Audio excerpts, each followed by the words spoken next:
বাংলাদেশে গত 17 বছরে যেই ঘটনা ঘটে যাওয়া সেই ঘটনার পূর্ণ আবৃত্তি দেখলাম। নিষিদ্ধ ঘোষিত আওয়ামী লীগের মধ্য দিয়ে যে সন্ত্রাসী কায়দায় বাংলাদেশের মানুষের উপরে বোমা নিক্ষেপ করত, তিনি এখন দিল্লিতে বসে বাংলাদেশ নিয়ে নতুন ষড়যন্ত্র মেতে উঠেছে। তারই ধারাবাহিকতায় তার অবৈধ সন্তানরা গত 2 দিন যাবৎ বাংলাদেশের বিভিন্ন জায়গায় বিভিন্ন মানুষের উপরে বোমা নিক্ষেপ করেছে, বিভিন্ন বাস পুড়িয়েছে, বিভিন্ন জায়গায় তারা অরাজকতা করার চেষ্টা করছে। বন্ধুরা, এভাবে যদি চলতে থাকে তাহলে বাংলাদেশের ভবিষ্যৎ কোথায়? যারা লকডাউন দিয়েছেন তাদের উদ্দেশ্যে বলতে চাই, আপনারা দিল্লিতে লক হয়ে আছেন, আসতে পারছেন না।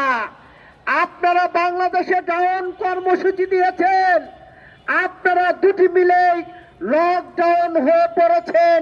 জনগণ আপনাদেরকে চায় না। শেখ হাসিনাকে বলবো, আপনি যদি বাংলাদেশের মানুষের কাছে ক্ষমা চান তাহলে বাংলাদেশের মানুষ চিন্তা করতে পারে আপনি রাজনীতি করবেন বা করবেন না।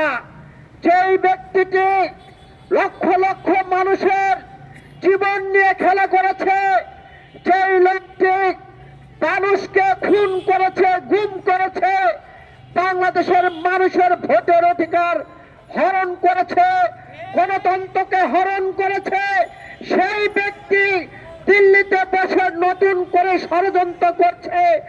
আর বাংলাদেশের মানুষ আঙুল চুষে বসে থাকবে, সেটা হতে পারে না।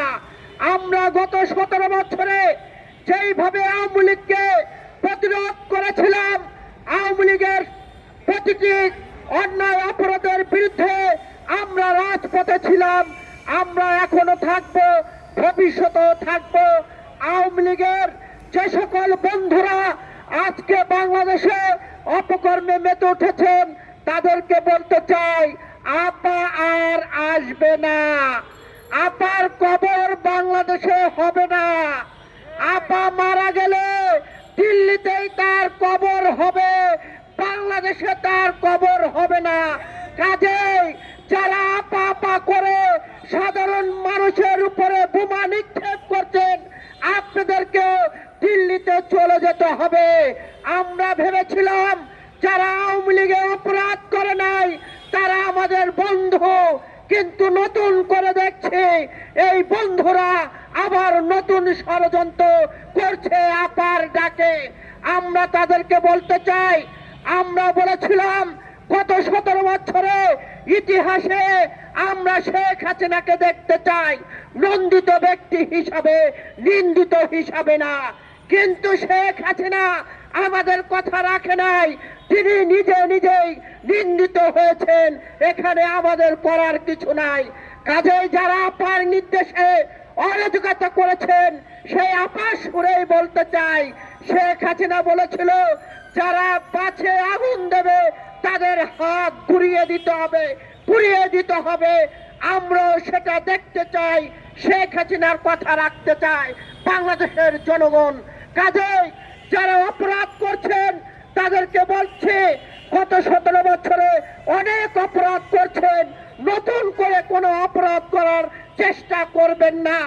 আমরা বলেছিলাম বাংলাদেশে আওয়ামী লীগ রাজনীতি করবে, বিএনপি রাজনীতি করবে, জামাত রাজনীতি করবে, কিন্তু গত 17 বছরে এই আওয়ামী লীগ বাংলাদেশের কোন রাজনৈতিক দলকে রাজনীতি করতে দেয়নি।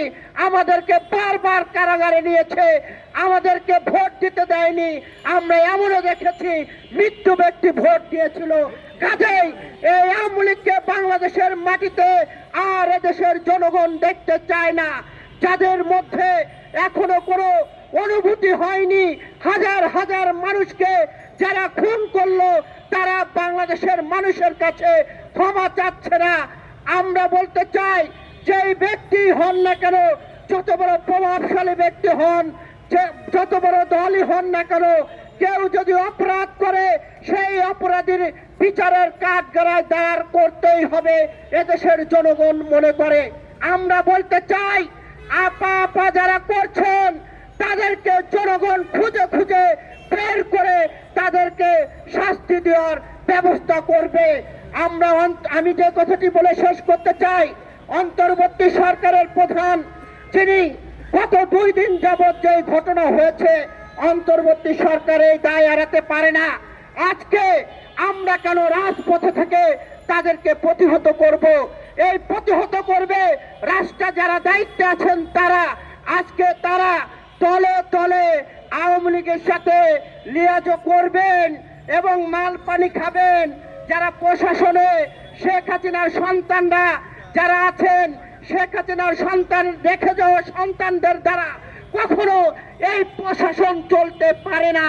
তারাই দেখবেন তলে তলে মাল খেয়ে বিভিন্ন গাড়িতে আগুন দিচ্ছে। এটা বাংলাদেশের মানুষ মনে করে। আমরা অন্তর্বর্তী সরকারকে বলেছিলাম শেখ হাসিনার রেখে যাওয়া সন্তানদেরকে সমস্ত জায়গা থেকে বের করে দিতে হবে। আর যদি বের করে না দিতে পারেন তাহলে ভবিষ্যতে বিশাল সমস্যার সৃষ্টি হবে। তারই প্রমাণ গত 2 দিন যাবৎ দেখতে পাচ্ছি। আমি সকলকে ধন্যবাদ জানিয়ে আমি যে কথাটি বলতে চাই, আবারও নতুন করে বলতে চাই, আওয়ামী লীগের যে সকল বন্ধুরা আপনারা অপকর্মে মেতে উঠেছেন তাদের বলতে চাই, আপা কখনো বাংলাদেশে আসবে না। আপা মারা গেলেও দিল্লিতে কবর হবে, বাংলাদেশে কবর হবে না।